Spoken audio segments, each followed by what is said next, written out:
My name is Julia, and I never imagined my life would take the turn it did.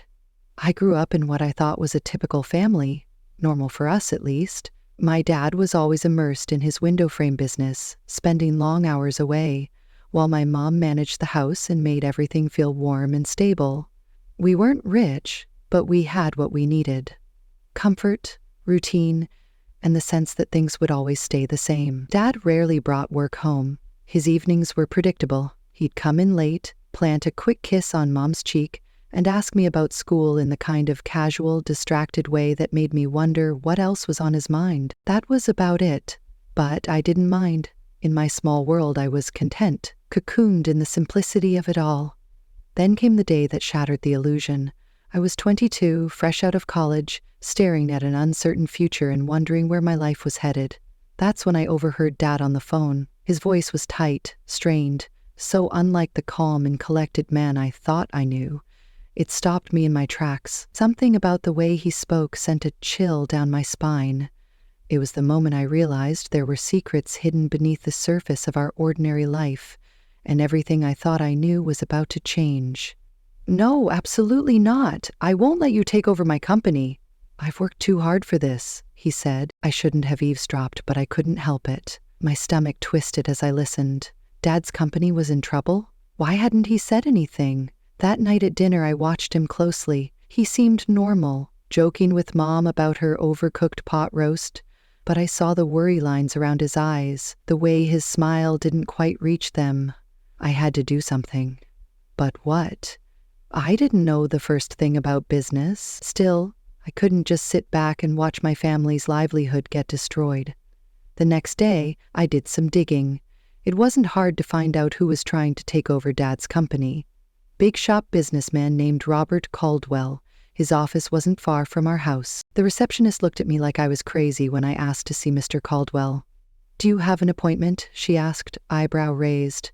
"No, but it's important. Please, just 5 minutes," I begged.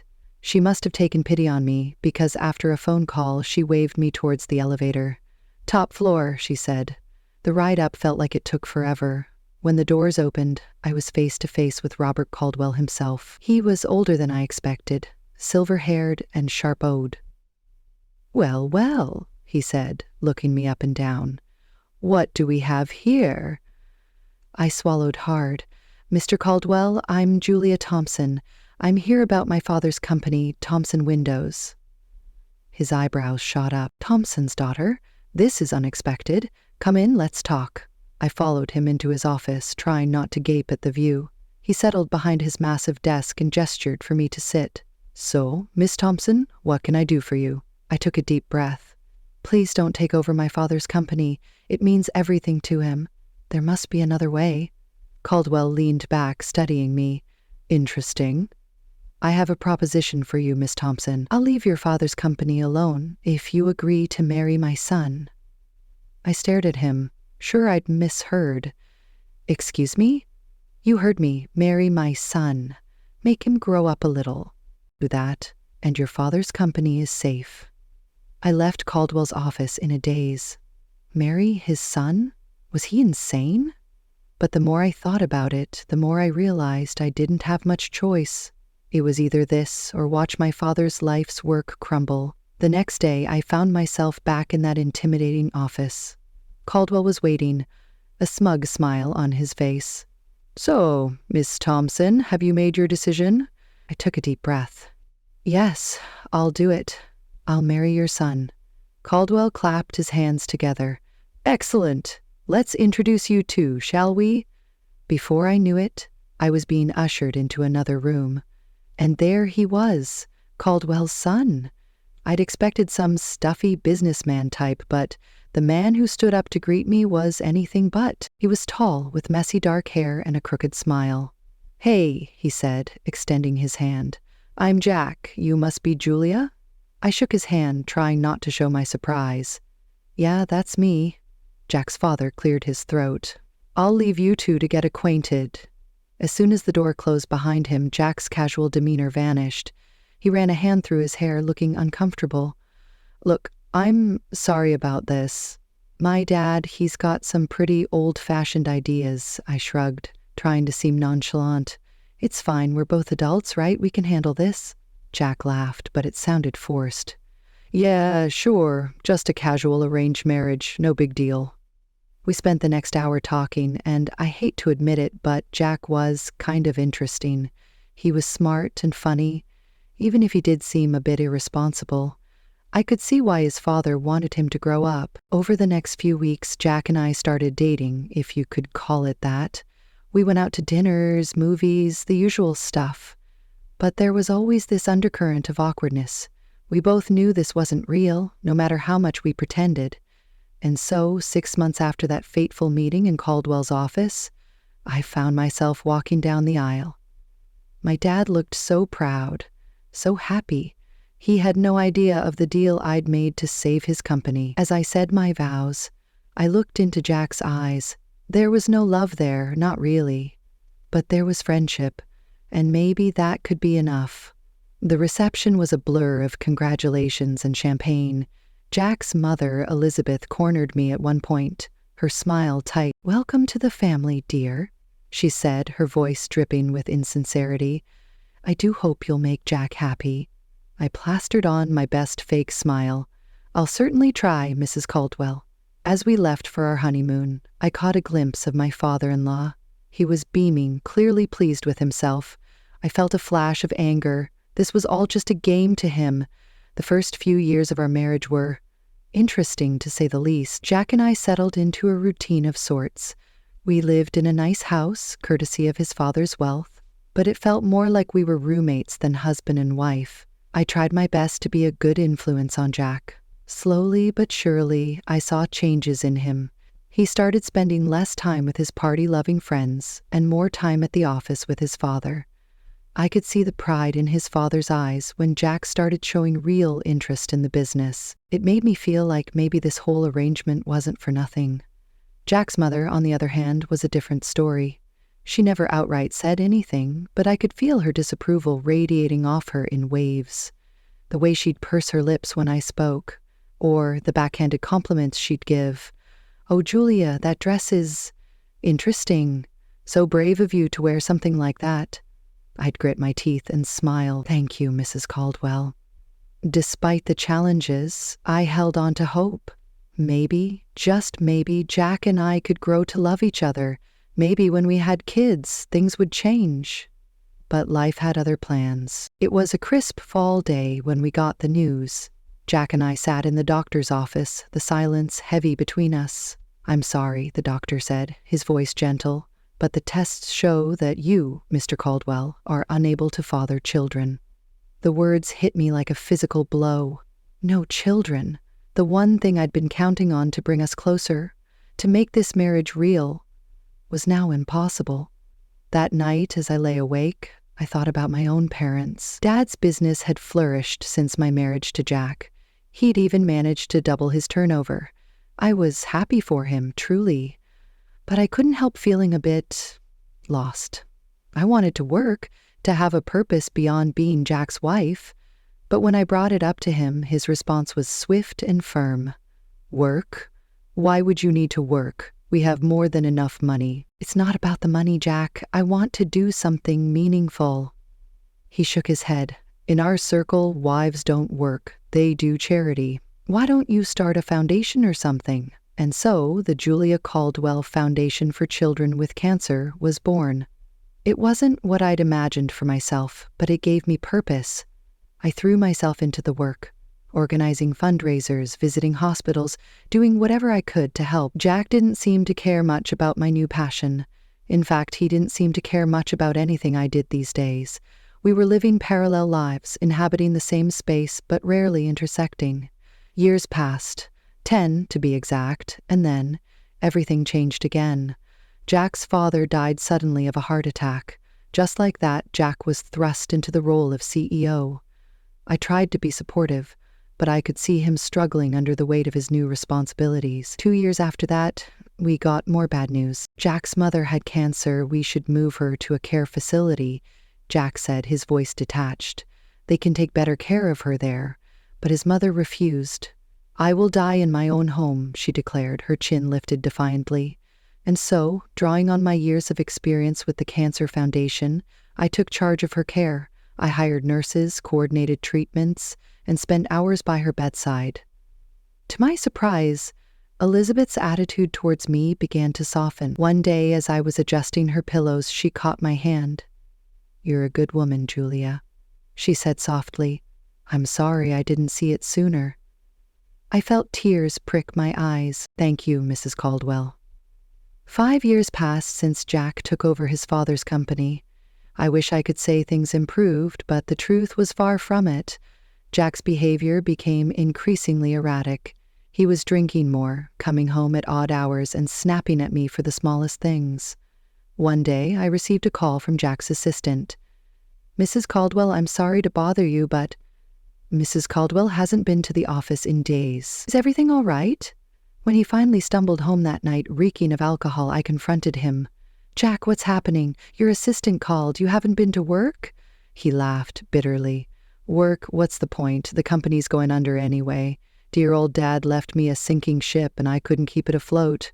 I couldn't believe what I was hearing. All those years of hard work, gone? And Jack seemed almost relieved. Desperate to salvage something, I reached out to my father. Despite being semi-retired, he agreed to help. He offered Jack a position as his deputy, hoping to mentor him back to success. But Jack's heart wasn't in it. He showed up late, left early, and generally did the bare minimum. I watched helplessly as my father's sales figures began to drop. I knew I had to have a serious talk with Jack. One night, after he'd had a few drinks as usual, I approached him. "Jack, we need to talk about work. You're barely showing up. My father's company is suffering because of you." Jack's face contorted with anger. "Oh, so now it's my fault?" "I never wanted this, Jules. Any of it." "What are you talking about?" He laughed, a harsh, ugly sound. "This life, this marriage. I'm just waiting for Mom to kick the bucket so I can sell her house and get out of here?" I stared at him, horrified. "How can you say that? Your mother is dying and all you care about is her money?" "Don't act all high and mighty," he spat. "We both know this marriage is a sham. You're just as eager to get out as I am." Disgusted, I turned to leave the room. As I opened the door, I came face to face with Jack's mother. The look on her face told me she'd heard everything.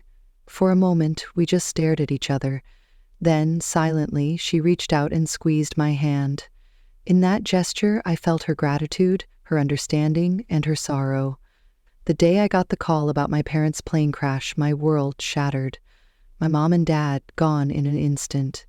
Their small plane to Hawaii, meant to be a second honeymoon, became their final journey. I needed support, someone to lean on. But Jack?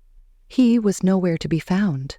My own husband couldn't even be bothered to show up to the funeral.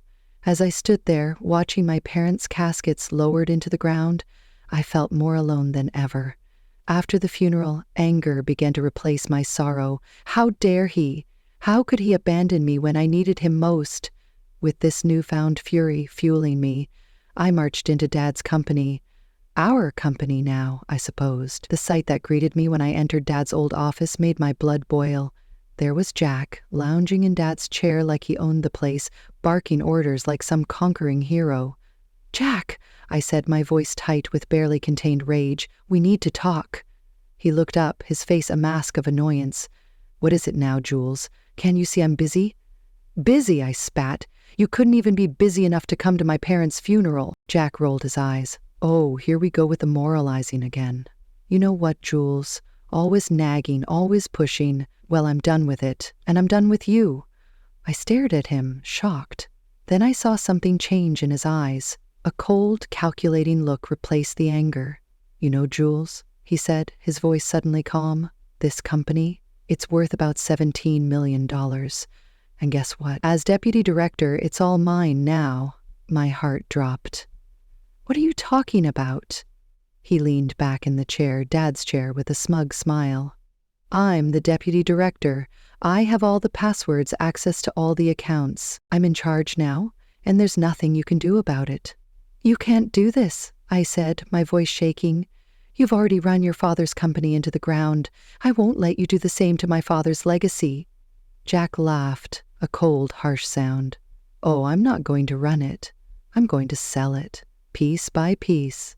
And then I'm going to live like a king. Before I could stop him, he turned to the computer. I watched in horror as he transferred a large sum from the company account to his personal one. There, he said, turning back to me. That should keep me comfortable for a while. Then, as if this whole thing was just a minor inconvenience, he reached into his desk drawer and pulled out a stack of papers. He tossed them at me casually. Oh, and here, divorce papers. I think it's time we ended this farce, don't you? I caught the papers reflexively, my mind reeling. This couldn't be happening. It was too much, too fast.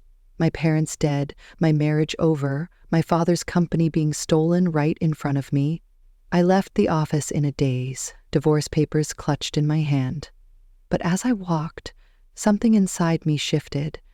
I'd spent years bending to Jack's will, to his father's manipulations, no more. It was time to fight back. With renewed determination, I headed straight to my father's lawyer's office. Mr. Henderson had been Dad's friend and confidant for years. If anyone could help me, it would be him. Julia, Mr. Henderson said, rising to greet me as I entered his office. I'm so sorry about your parents. How are you holding up? I collapsed into the chair across from him, the events of the day spilling out in a rush. Mr. Henderson listened patiently, his expression growing grimmer by the minute. When I finished, he leaned back in his chair, a small smile playing on his lips. Julia, I think it's time I shared something with you. Your father's will. He made some changes just before the accident. As he read the will, I felt a weight lifting off my shoulders. The company, it was mine, all mine. Dad had left it to me, not Jack. But there was more. Mr. Henderson looked up from the papers, his eyes twinkling. There's something else you should know. Your father dismissed Jack 2 weeks before his death. Fired him outright. I couldn't help it, I laughed. A real, genuine laugh for the first time in what felt like forever. So all those orders Jack was giving, completely meaningless, Mr. Henderson confirmed. Then he pulled out an envelope. There's one more thing, a letter from your father. With shaking hands, I opened it. Dad's familiar handwriting blurred as tears filled my eyes. My dearest Julia, it began. If you're reading this, it means I'm gone. I'm sorry for leaving you like this, but I hope I've left you with the tools to build the life you deserve. The company is yours now. And Jules, it's time to let go of Jack. You've given enough of yourself to that marriage. It's time to live for you. I love you, sweetheart. Make me proud. I looked up at Mr. Henderson, wiping my eyes. Do you have a pen? Without a word, he handed me one. I signed the divorce papers Jack had given me, feeling lighter with each stroke of the pen. Can you file these? I asked, handing them back. I want this done as quickly as possible. Mr. Henderson nodded. Consider it done. As I left his office, I felt free. For the first time in years, maybe for the first time ever, I was in control of my own life. No more Jack, no more Caldwells pulling my strings. On impulse, I pulled out my phone and called Sarah, my best friend from the charity foundation. Sarah, it's Julia. Want to meet for coffee? I've got some news. An hour later, we were seated in our favorite cafe, lattes in hand. So, Sarah said, eyeing me curiously, what's this big news? I took a deep breath.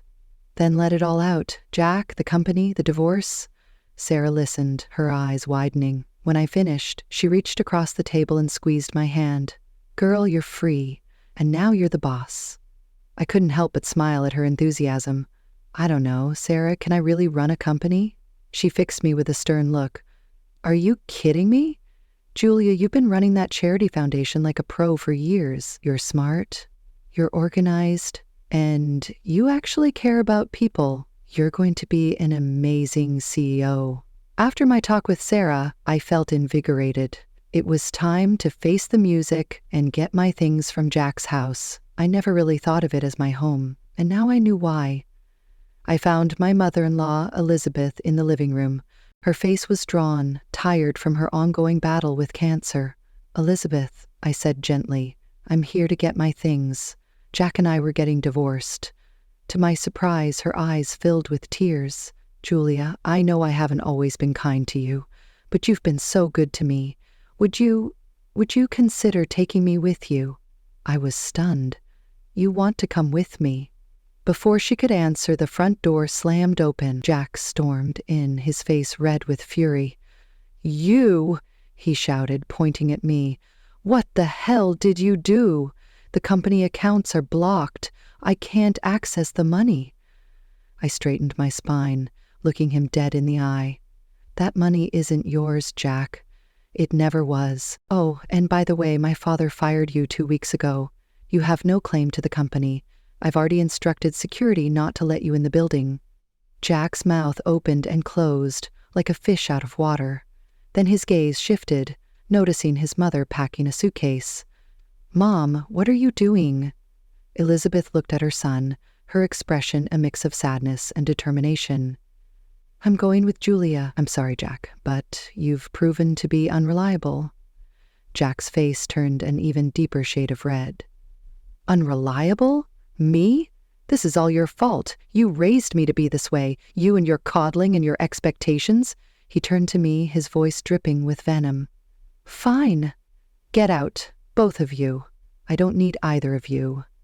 I felt a wave of pity for him. This angry, bitter man was a far cry from the charming, if irresponsible guy I'd married. But I couldn't let that sway me. Not anymore. "Come on, Elizabeth," I said softly. "Let's get your things." As we packed, Jack continued to rant and rave, hurling insults and blame. But we tuned him out, focusing on the task at hand. The drive to my parents' house was quiet. Elizabeth dozed in the passenger seat, the stress of the day taking its toll. As we pulled up to the house, a lump formed in my throat. It felt strange coming here without Mom and Dad. "We're here," I said softly, gently waking Elizabeth. I helped her inside, leading her to my parents' room. It felt right, somehow, to give her the space. "Are you sure?" Elizabeth asked, her eyes wide as she took in the room. I nodded, swallowing past the lump in my throat. "Yes, I think they would have wanted it this way." As I helped Elizabeth settle in, I felt a strange mix of emotions. Grief for my parents, relief at being free from Jack, uncertainty about the future. But underneath it all, there was a glimmer of hope. Taking over Dad's company was like diving into the deep end of a pool without knowing how to swim. Those first few months were a whirlwind of meetings, financial reports, and sleepless nights. But I was determined to make it work. I hired Tom, a brilliant business consultant, as my right-hand man. He patiently guided me through the intricacies of running a multi-million-dollar company. "You've got good instincts, Julia," he'd say. "Trust them." Slowly but surely I found my footing. 6 months in, I wasn't just treading water, I was swimming laps. The company's performance began to improve, and I felt a surge of pride, knowing Dad would have been pleased. Through it all, I never neglected the Cancer Foundation. If anything, my work there became even more important to me. It was a link to my past and a beacon for my future.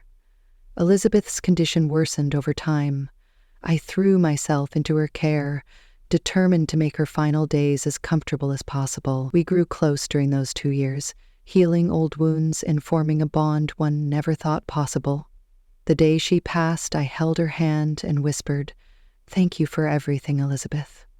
She squeezed my hand weakly, a small smile on her face, before slipping away, peacefully. I organized the funeral myself, making sure everything was perfect. Jack didn't show up. I wasn't surprised, but it still stunned to see how far he'd fallen. A few weeks after the funeral, I received a call from Mr. Henderson. "Julia, there's something you need to see. Can you come to my office?" When I arrived, I was shocked to see Jack there, a young blonde hanging off his arm. He smirked at me. "Well, if it isn't the little CEO. Don't worry, I'm just here to collect my inheritance. Mom and I might have had our differences, but blood is thicker than water, right?" I bit my tongue, waiting for Mr. Henderson to speak. The lawyer cleared his throat and began reading Elizabeth's will. As he spoke, I watched Jack's smug expression morph into disbelief, then fury. "So, I leave my house and all my savings to Julia Thompson, with the stipulation that the money be donated to the Cancer Foundation she so passionately supports." The words echoed in the silent office, and tears immediately sprang to my eyes. Elizabeth's final act of kindness hit me like a wave, overwhelming and deeply moving. She hadn't just left me a gift, she'd left me her trust, her belief in the causes that mattered to both of us. Jack, however, erupted with fury. "This is bullshit," he shouted, his face reddening with anger. "She manipulated Mum. She's a fraud, a gold digger. She ruined my life and now she's stealing my inheritance." His voice cracked with desperation, the veins in his neck visible as he raged. Beside him, his girlfriend froze, her face a mix of shock and betrayal. "You told me we'd be set for life with this money," she hissed, her tone cutting. Then, with a sharp glare, she stepped away from him. "I'm out of here." Her heels clicked loudly as she stormed out, leaving Jack sputtering in disbelief. As I turned to leave the lawyer's office, Jack's angry tirade faded behind me, becoming nothing more than background noise. I felt lighter, freer than I had in years. Elizabeth's gift wasn't about wealth or possessions. It was about something far more profound. It was validation. She had seen me for who I truly was, had recognized my worth when so many others hadn't. Her faith in me was a gift that no amount of money could match. If you love stories of unexpected turns, heartfelt moments, and the power of kindness, don't forget to subscribe to the SoraBook channel.